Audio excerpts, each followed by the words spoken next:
to go after what God had blessed him to envision. We are thankful for Clear Channel for helping us in this 16th anniversary of the march. Clear Channel got on board and was committed to helping to make this gathering today a success. We thank Darnell Davis. We thank the Voice of Philadelphia and Patty Jackson. I want to thank Jerry Montezire and his news magazine on Sundays, where he was putting this out all throughout the Delaware Valley, coming from WDAS Radio. We want to thank E. Stephen Collins from Radio 1, who helped to moderate a leadership meeting on Saturday right here at the Convention Center. It promises to set off a group of leaders, particularly young people. We should never have meetings again where young people are not involved in those meetings. If we want young people to act better, we got to transmit struggle, and you cannot hide struggle from our children. I want to thank the laborers of Mosque number 12 who worked so hard. I want to thank Brother Lance Muhammad, our secretary, who worked so hard to set up. And anyone that wants to be serviced after this meeting, you can go down to Mosque number 12. But right now, it is my privilege to bring before you a chair, a man who is not in the mosque, but he works like he's in the mosque. He is our chair for our coalition in the city of Philadelphia. And if those coalition members that are present would like to come up, let me bring our chair before you today, the one and only from Philadelphia International Records, the chair of Universal Companies, our own Brother Luke Mon, Kitty Gamble.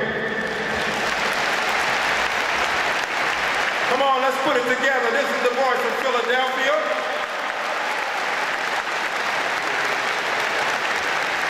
And we're going to ask the coalition members to come as Kenny begins to address you. Assalamu alaikum. Welcome to Philadelphia for those of you who are from out of town. No more excuses. No more excuses. No more excuses.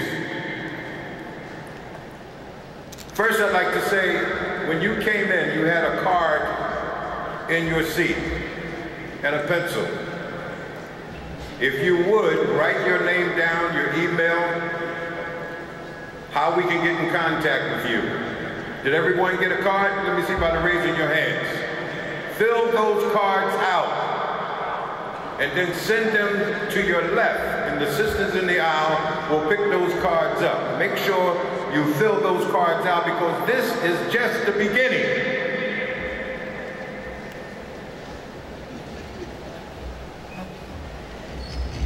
I want to thank you all for coming out. It's been a rough couple of months, but these people behind me, this is our Philadelphia Local Organizing Committee, and there's some more. If they're out in the audience, would you please stand? Give them all a great round of applause for making this weekend such a phenomenal success.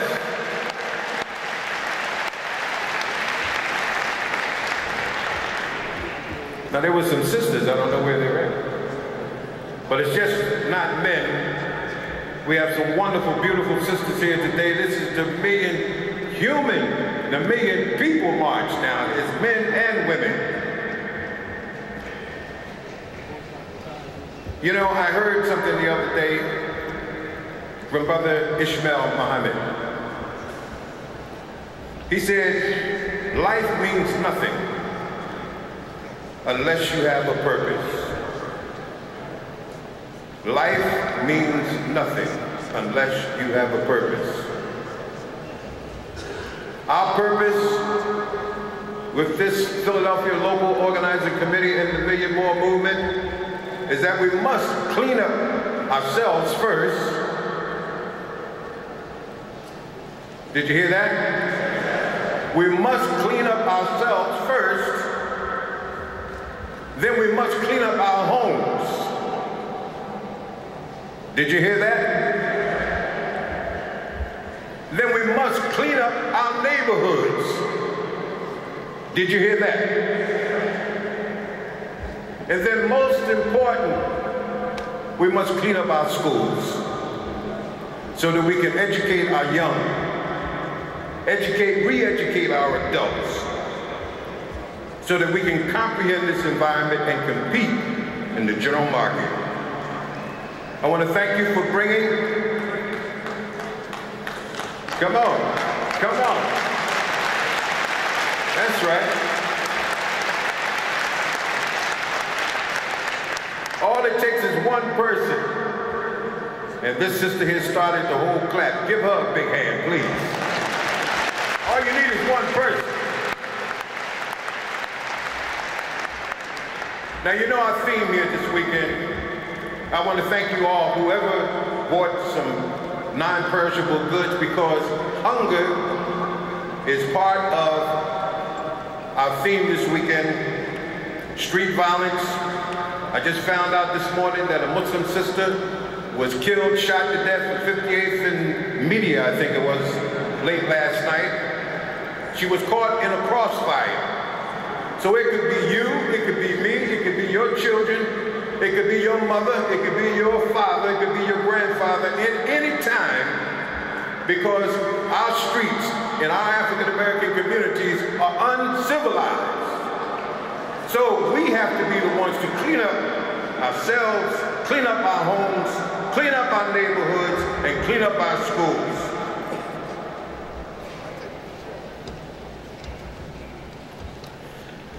Today we're passing the torch. The youth leadership meeting was fantastic. There's some wonderful young people there. We must pass the torch. You must uplift our young people so they can keep this movement going. So as I began, I'm going to end. No more excuses. No more excuses. No more excuses. Assalamu alaikum.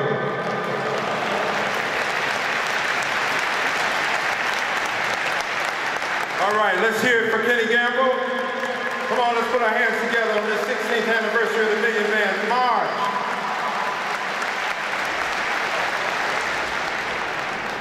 And now I'd like to bring before you the National Assistant to the Honorable Louis Farrakhan, a man who came to our city and he didn't rest until last night. And we started a week before, but Brother Ismial Muhammad has been on radio, he's been on television, he's been in the schools in Philadelphia, he's been on the streets.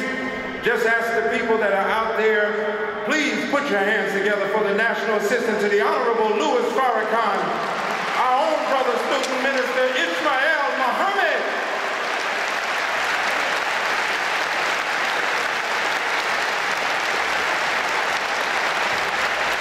Assalamu alaikum. In the name of Allah, the Beneficent, the Merciful, all praise is due to Allah, the Lord of all the world. We thank Allah for His many blessings, His many gifts, His goodness and His mercy to the human family. We thank Allah for the guidance and the instructions that He has given to the human being through the mouths of His prophets, from Abraham to Moses to Jesus to Muhammad, peace be upon these worthy servants. As a student and follower of the Honorable Elijah Muhammad, I could never thank Allah enough for His loving and merciful intervention in the affairs of black people in America, in the person of Master Farad Muhammad, and from us, He chose one from among us to lead us, to teach us, to guide us.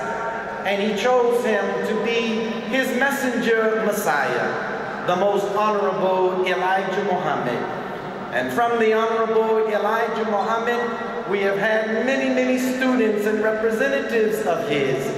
But we thank Allah for the man that will be before us today, who is an extension of the honorable Elijah Muhammad. And what makes this wonderful human being so special is that he continues to deliver Allah's message to each and every one of us. I see him, brothers and sisters, as a divine leader, teacher, guide, and warner to the nations of this earth. That man is the Honorable Minister Louis Farrakhan. I greet all of you with the greeting words of peace. We say it in the Arabic language, Assalamu alaikum. 16 years ago, the greatest event and day in the history of America and in the history of the world took place on a Monday. Did you remember that? It was on a Monday, the busiest day of the week. And black men answered the call of the Honorable Minister Louis Farrakhan to come for a day of atonement, reconciliation, and responsibility. And for the first time in our struggle as a people, we didn't go to the steps of the national capital. We didn't go to the foot of our former slave masters to demand anything of them. We didn't go to protest. We went to Washington, D.C. to accept the responsibility that is our responsibility to change the condition that we find in our community. The first of its kind. Every marcher paid their way. It was not funded and sponsored by Light Beer from Miller. It was not funded and sponsored by corporate America. We funded the march. We paid our way. We made the sacrifice. That is what made that day the greatest day in our history and the greatest demonstration in the United States of America. And it was all made possible by a loving God. And because we made God the center, God the focus, and we ended that day giving all the honor and the glory and the praise to God, because that day would not have been possible if the heavens had not opened themselves up to receive 2 million black men on the nation's capital, standing shoulder to shoulder. We saw for the first time that we were blood of each other's blood, flesh of each other's flesh, bone of each other's bone, that despite our labels, we are brother Muslim, brother Christian, brother nationalist, brother Pan-Africanist. We are brothers. Allahu Akbar. So brothers and sisters, I'm excited, because this is the day the Lord made for us. And it is marvelous in our sight. And we are here to revitalize our community, revitalize and recommit ourselves to the pledge and the promise that we made that day. Because violence is on our street, and there are differences that are causing us to become divided one against the other. But God made that day for us to show us what we could accomplish in unity and in brotherly love. So we're here 16 years later in Philadelphia, the city that they call brotherly love. Could we not have chosen a better city for the celebration of the Million Man March? Thank you, Philadelphia, for being such wonderful and gracious hosts. I had the pleasure and honor of being invited to one of the schools here in the city of Philadelphia on the west side of the city, Lamberton High School. I was blessed to address an auditorium full of young boys. And it is our children that we have to devote and dedicate and commit ourselves to, because these young men are not the future, meaning they are tomorrow. They are the future today. They represent the present, and all they need is the knowledge of themselves and love of themselves, and they will accept their responsibility.